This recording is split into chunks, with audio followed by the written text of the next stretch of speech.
Hello and welcome back to Paddock and Track, the show where we bring you news on and off the track. I'm Max, and I'm joined as always by my co-host Amaan. What's up, guys? And today we're bringing you news all over the sporting world. We're going to start out with a little bit of the results from the Daytona 24 Hours from IMSA, and then we're going to move over to the AlphaTauri rebrand, then Lewis Hamilton's shocking move to Ferrari, and then maybe a quick look at the new Haas livery. So really quickly before we get started, I do want to make a note from last episode. I did mention that Lewis Hamilton was trying to tie Michael Schumacher for championships in Abu Dhabi 21, but he would have actually passed him in championships. Yes. Had Hamilton won, he would have had 8, Michael Schumacher with 7. So anyway, now we can get into the news from IMSA. Right. So recently, the Daytona 24 Hours took place. If you don't know, IMSA is the sort of the American version of an endurance championship. It's all races in the U.S., and it's honestly a lot of fun. Yeah. I don't know that you've watched it much. I have not watched it much as I am still getting into the sport a lot, but yeah.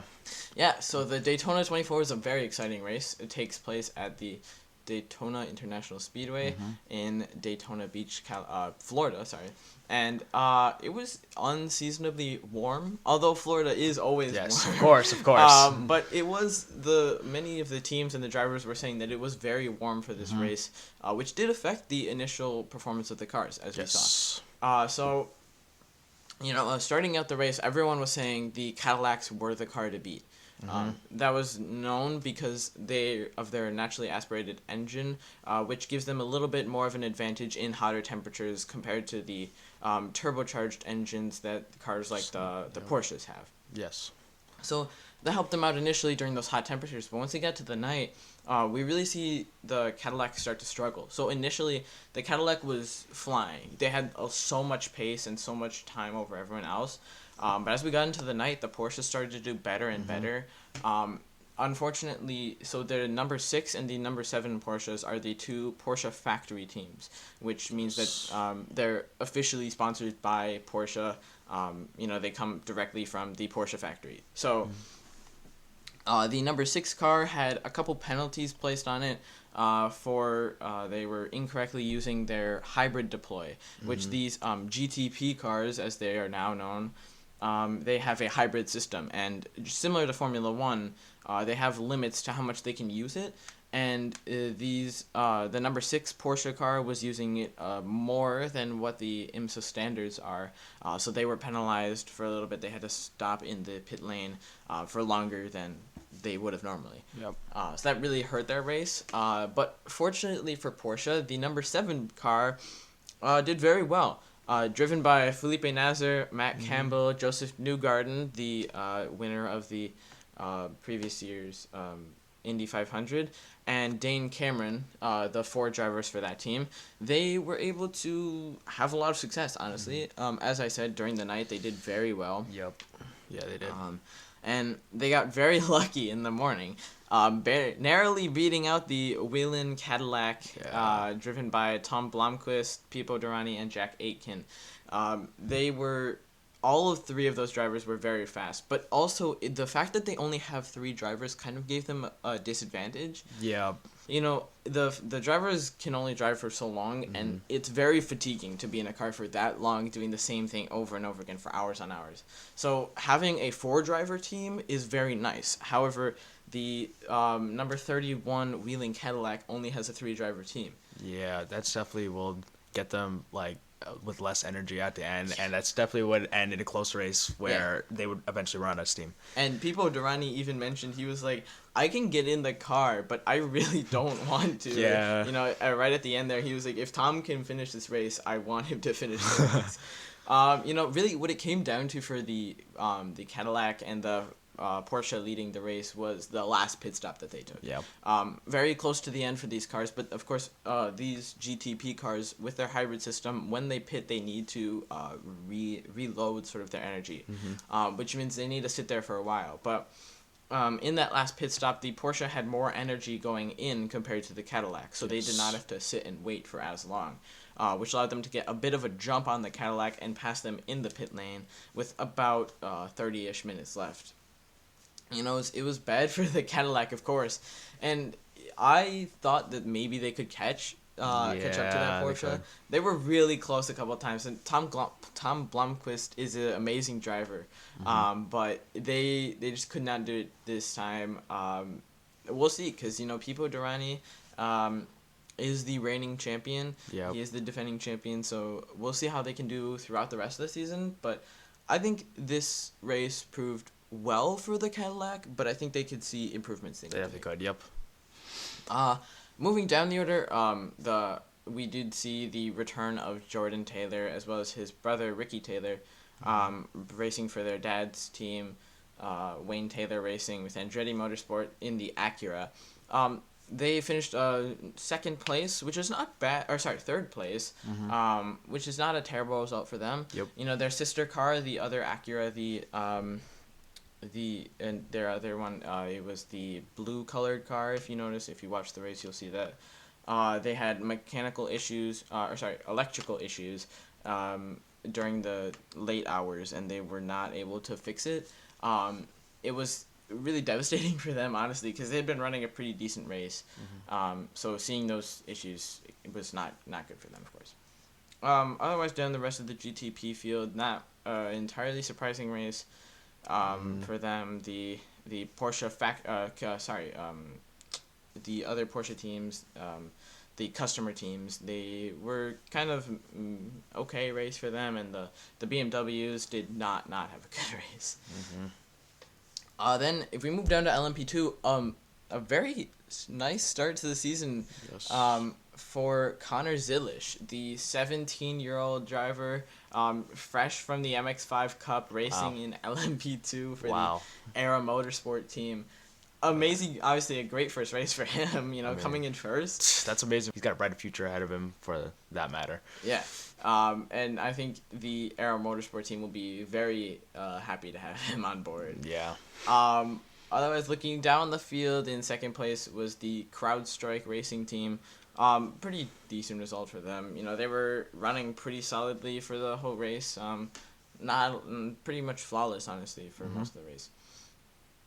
And then, of course, in third place, we see the Riley Motorsports team, with Felipe Mazza, the former Formula One driver. Okay race for them as well. They stayed on the lead lap, which is really the important part of endurance racing. And yeah, honestly, an okay race, but just kind of in the middle of the pack. Okay. For the rest of the LMP2 field, not anything too wild. The AO Racing one of the crowd favorites, finishing 8th place. Not their best result for their first time in the LMP2 car. Last year they raced in the GTD Pro category, and they still are. But I think they would have liked to see their debut in LMP2 to go a little bit better. Yeah. Yep. Then jumping down to GTD Pro.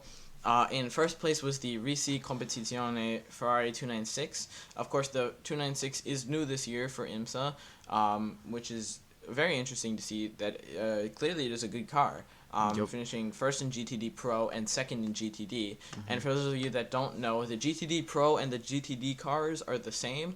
It all comes down to the drivers. So the GTD Pro cars have a full team of professional drivers. Of course, the GTD has a team full of amateur and pro drivers. Yes, so that does create a little difference for them, but it's also a nice incentive for the GTD drivers when they finish ahead of a GTD Pro driver. So yeah, again, in first place in GTD Pro was the Risi Competizione.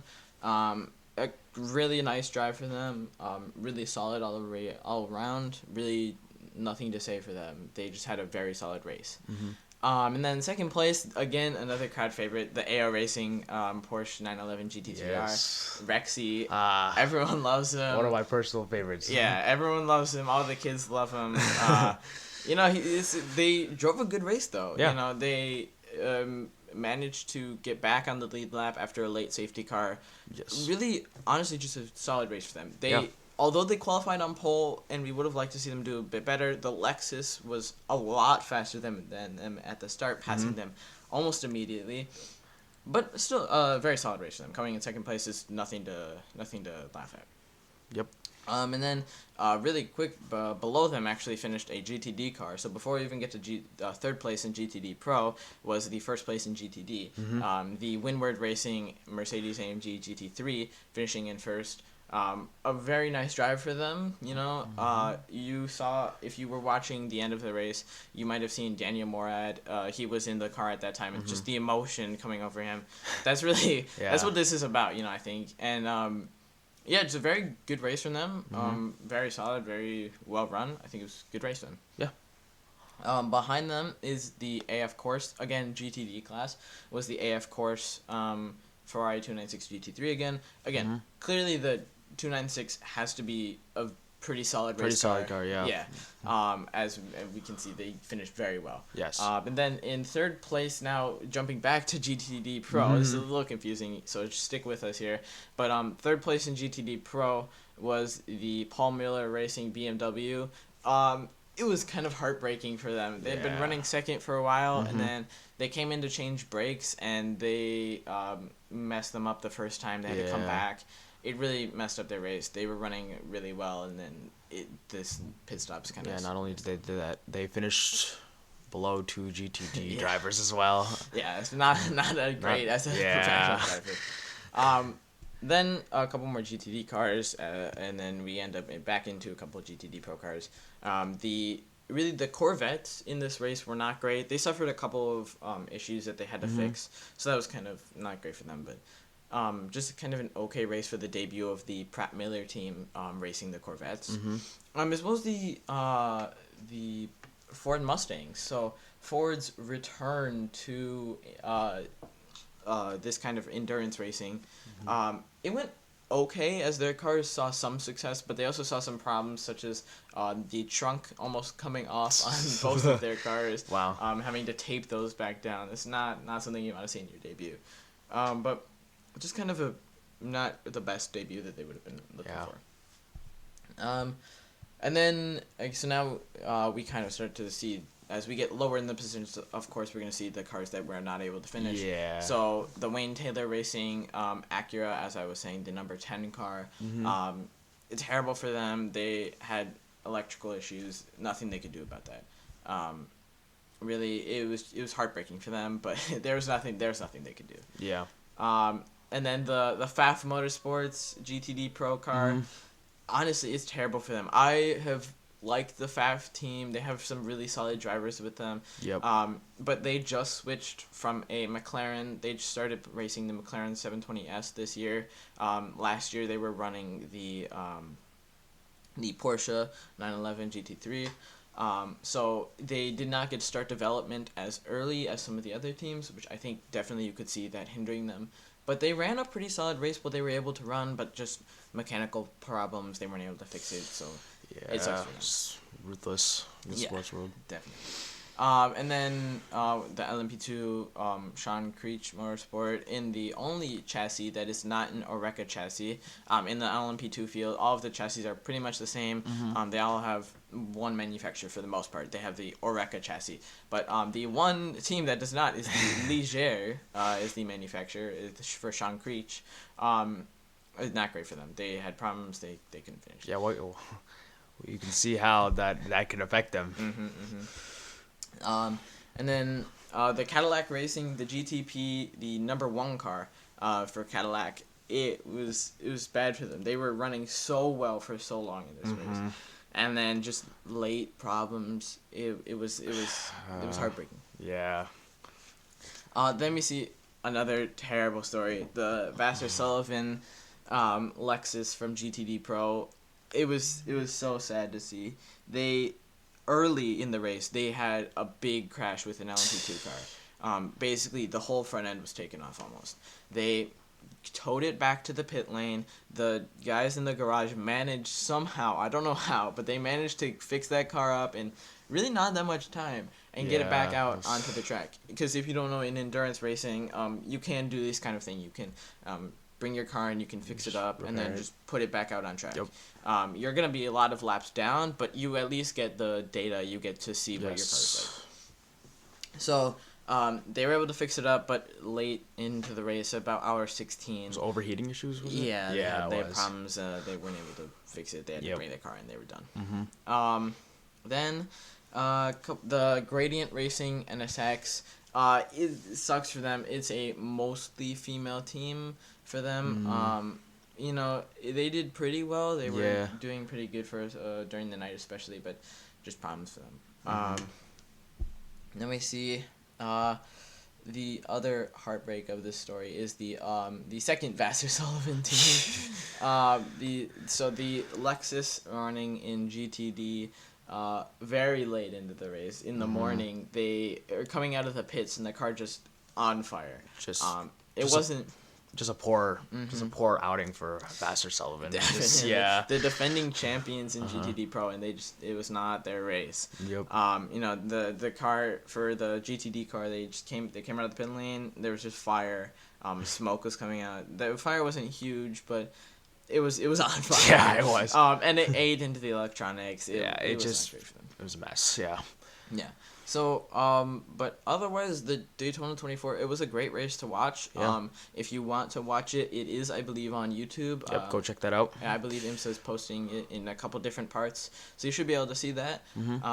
And yeah, you know, I think the person that I'm most excited to see is Connor Zilic. Definitely. I want to see what else he can do, because at 17, and he came straight from the MX-5 Cup. Like, that's every kid's dream. Yep. And seeing him coming in first in an LMP2 car, that's wild. That's great for him. I mean, bright future out of him. Definitely. So All right. I'm very excited to see how he does. Yeah. All right, I think it's time that we move on. Let's move on.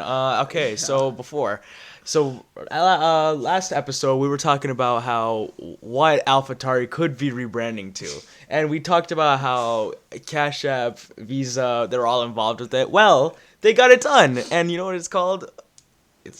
What is it called, Max? The Visa Cash App RB Formula One team. Wow, what a name! What a name! It's not good. It's a name. It is very true. Yep. You know, I think their problem is that the problem with, honestly, Formula One at this point is they're like selling out to these companies. You know, what I think is interesting to see is the move away from like, this is the name of our company and we're in this sport, as like, you know, like we go back to like wherever we have like Mercedes, we have Ferrari, or like if you go back further, right, you have like Jaguar, right? But they're not like Visa, Cash App, RBF1 team. They're just like the name of the brand, which is And now we have like Stake, and we have so it's honestly, we're shying away from all the car manufacturer names to go to these honestly, in my opinion, they could have either... I don't really understand the rebrand. I'm sure it was a money-related thing. Definitely was.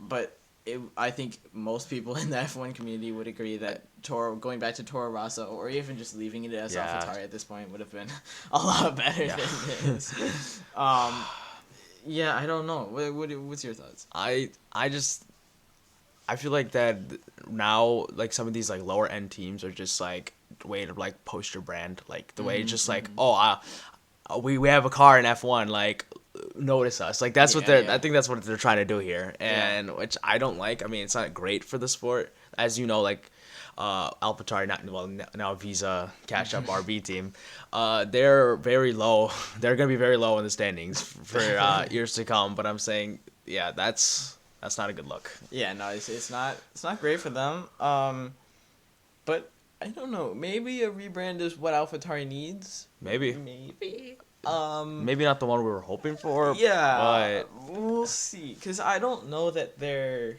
gonna be able to turn the team around like entirely. I think we'll still end up being kind of a middle of the pack team. Yeah. But I don't know that this is the best option. I don't know. I mean,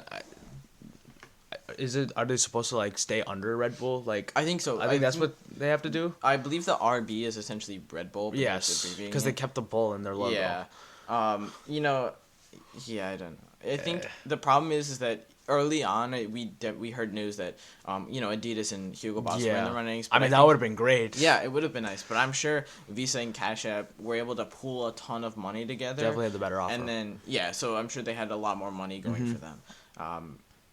I don't know. We'll see. We'll see how this turns out. For Hopefully, them. it's not another rich energy situation. If you remember from Haas. Yeah. Oh yeah. We'll see. Yeah, we'll see. We'll see. Now the big news of this All right, week. this is. I don't. Who would have seen this coming? No one did. Lewis Hamilton, the man who was driven for Mercedes for so long, and won how many world championships? He won Seven world championships with Mercedes, and suddenly out of nowhere he says he's moving to Ferrari for 2025. Wow. Who would have thought? That, I mean, quoting Lewis here, he said it was a childhood dream to join Ferrari. I mean, I bet like all drivers would definitely want to drive for a Ferrari. Like, yeah. I mean, that's so great for him that he gets to go to where he wants to go. Honestly, I think he also said he wanted a new challenge. Yes. Which I could see, but I think really his main motivation is that he doesn't believe in Mercedes anymore.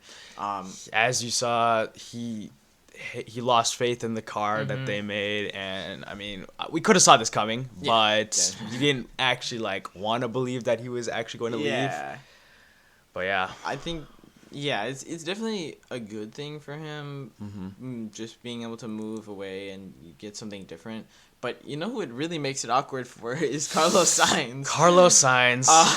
So of course Carlos is still going to be driving alongside Charles Leclerc in 2024. Yeah, but it's going to be quite the year. I feel like he's definitely going to drive for himself and not for the team. He's definitely going to prove himself. But the main question is, where is he going to go in 2025? Okay, so here's my thoughts on this. I think what will happen is, now I've heard some talks with Alexander Albon supposedly maybe going into Red Bull for 2025. So maybe they're going to get rid of Sergio Perez. I mean, we're seeing this coming. It's going to happen, but it's just a matter of who's going to join the Red Bull. So here's my thought. Either Sainz goes to either Mercedes or Red Bull. Again, if Albon is really in talks with Red Bull, I could see that happening. Yes. As he did drive for Red Bull before. Yes. Now he is a much, I believe. Of course, he's a much more established driver, and that Red Bull could definitely use that skill.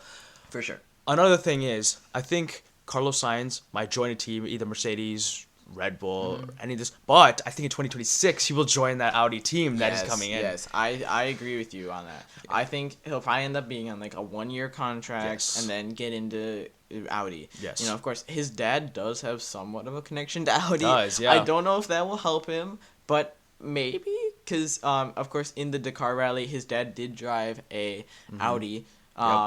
So we'll see, because that could help him out. That could play into his cards nicely. Yes, it definitely will. I have also heard that Hamilton's race engineer Bono may be coming with him to Ferrari. Oh, really? Which would definitely be good for Ferrari. I mean, we know the history of Ferrari engineers. So hopefully for Ferrari they do. That does end up happening, so that would definitely be good for him. So another matter on the situation, though. Ferrari, who's going to be the first driver? Hamilton or Leclerc? That's the question, because you know, Hamilton is older. He's 39. And he also has 7 world championships under his belt, too. So that's the thing. But Charles Leclerc, long-time Ferrari, right? Yeah, and he's the new talent, right? Exactly. He's younger. Yes. So you got to ask that question of, well, who's the first driver? Exactly. You know, if you ask me, I think that the focus should be on Leclerc. Yes. I don't think it will be, though. It will definitely not. I think that Ferrari is going to take a step in Hamilton's direction because they probably believe that he's their only hope. Yeah. If they can deliver a good car, I think I could see. I don't know that he would be a world championship winner, but I could see them doing well. Yeah, which I think they'd probably move up. Like as you said, you predicted last time that Ferrari would finish second, and I actually now believe that now. Like, it could happen with now Lewis Hamilton. Yeah, with Hamilton, I could see that happening definitely. If Leclerc can pick up the slack a little bit. Yeah, I mean, you know, we saw, of course, though I still think it's a weird decision to drop Carlos Sainz. Just because he is a good driver. You know, he was the only non-Red Bull driver in the race last year. So it is a little strange for them to drop him. Definitely. I mean, who would you have rather dropped if you were Ferrari's position, Leclerc or Sainz? I mean, yeah, and in that scenario, I do think you want to go with Leclerc. But then, Because in past seasons, Leclerc has been good. yes. And he can qualify. Yes, have you seen before? He's seen pole position many times, and obviously you've seen. You know, he can... Hold on. Because the thing with Sainz is that I think he's more consistent. Yes. Whether it's good or bad, he's consistent. Yes. Whereas Leclerc's kind of all over the place. Well, I mean, Leclerc also has his fair share of bad luck too. Definitely. And that comes into play here. But is bringing in an aging Lewis Hamilton the right idea for Ferrari? I don't know. I mean, I don't know if that's gonna do anything to catch that Red Bull team. I mean, it sure is gonna make a lot of noise, but will it actually hold up? Yeah. I don't know. I don't know. I agree with you definitely that it's going to make a lot of noise. Mm-hmm. It's a good choice for Ferrari to do it for at least for PR reasons, even Definitely PR reasons. Yeah, I just don't know if it's the right idea for them right now that this is what they need to go for. Yep. I don't know if they need to make big changes right now. Yeah. But we'll see. We'll see in the future. Yeah. Now we can move on to everyone's favorite time of the year, which is the livery reveal season. Ah, yes. So, Haas. Next up on the list, Haas. Yep. Haas is the first team. Well, I suppose besides McLaren, but theirs doesn't really. Yes. Count. Haas is the first team to reveal their livery. It's pretty nice actually. I like it. Yeah. It's a lot more streamlined. Definitely more sleek. Yes, definitely. Definitely more sleek. If you go and look up a couple, there's pictures everywhere. If you want to look on Instagram or just look it up on Google. Wow. It's definitely a nicer looking car. Definitely. I mean, compared to last year's car, I feel like they definitely made the logos fit more onto the car. Yes. Like the 1000%. MoneyGram logo, I think, was it on the on the front wing. On the front wing, yeah. I think that they definitely fit it better. Yes. And just overall the wording and the color scheme is definitely very, very good for this car. And I think they did a really good job compared to the McLaren livery that was released too. I think I do like that there's less white on the car. I think it looks better. But I also don't like this new move because everyone now is like, let's paint our car less and less so that we save weight. Which is such a silly thing to think about, but there's so much exposed carbon on these cars now because they're like, oh, the paint adds too much weight. Yeah. I mean, I get that it adds weight, but it makes the cars look less cool. Yeah, I know. You know. I know they're in it for the winning, but is Haas winning? I don't think so. But I do like the wheels. They have a nice little design on them. Yeah. The wing is the same basically. Yep. But it looks okay. They've got a couple new sponsors on there. It looks like. Yep.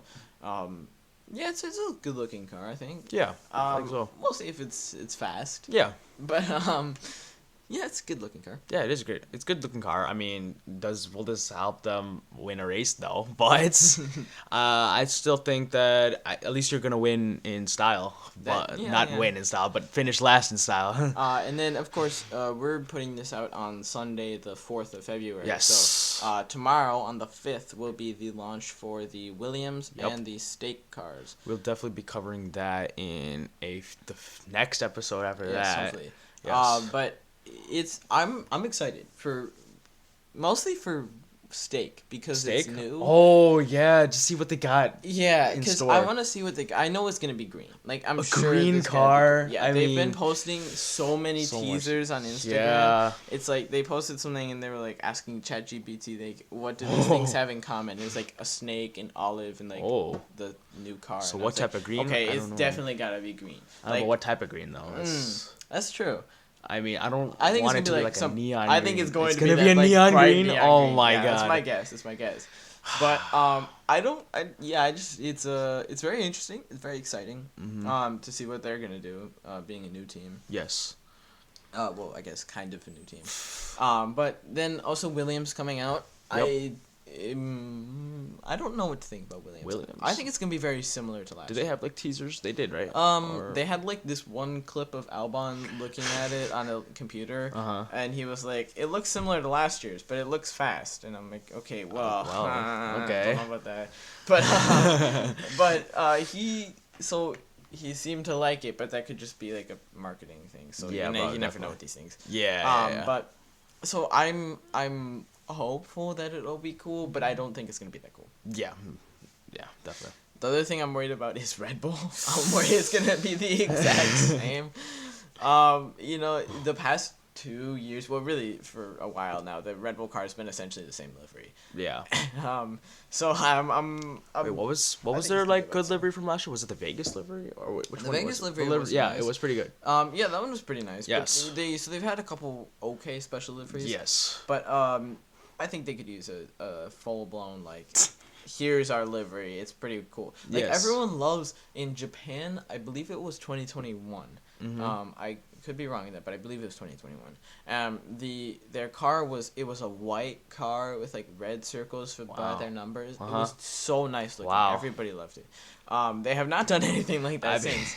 But I think that they know people like that, so Yes. hopefully that will play out. But I Yeah, don't I think it's know. going to. I think they're That going to would've be the same nice. as last year. Yeah, definitely. I mean, they can do whatever they want since they're like the best team That by doesn't- far Yeah, in Formula One. Definitely. And then, yeah, so that's really the big thing. I have heard that Mercedes is supposedly going back to a silver color. Oh, okay.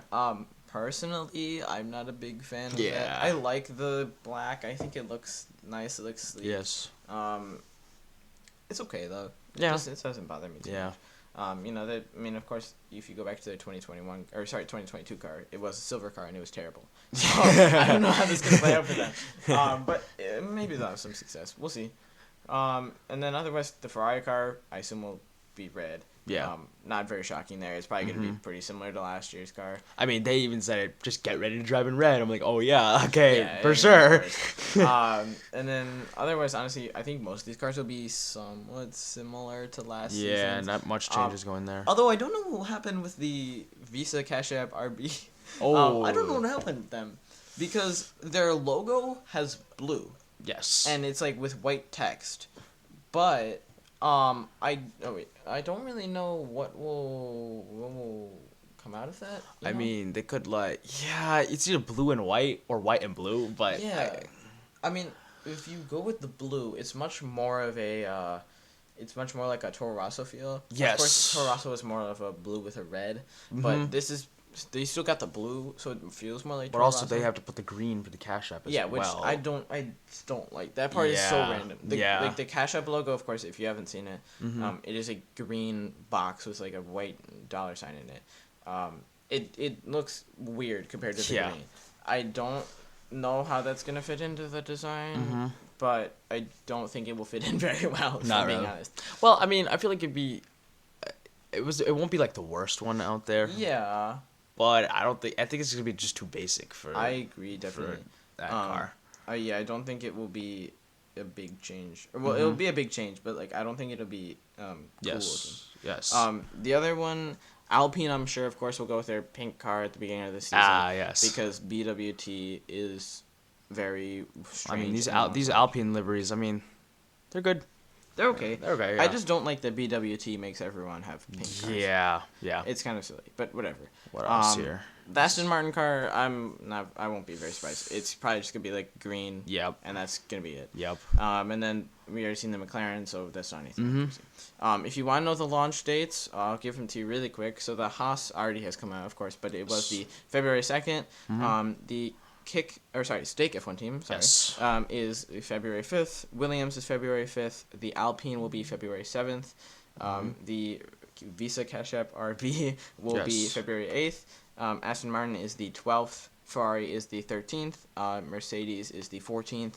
As well as McLaren on the 14th, which McLaren will be showing their livery on their 2024 car. Uh-huh. So previously we saw it on the 2023 car, so now we'll Yes. see it on the new car. Also, I would like to mention that in our next episode, we're definitely gonna be covering all these liveries because we upload bi-weekly, and by Yes, the so time that hopefully- happens, hopefully we can cover every single livery that comes out in Yes. this next couple of weeks. Including the last one, which will probably be very unshocking, Red Bull on the 15th. Yes.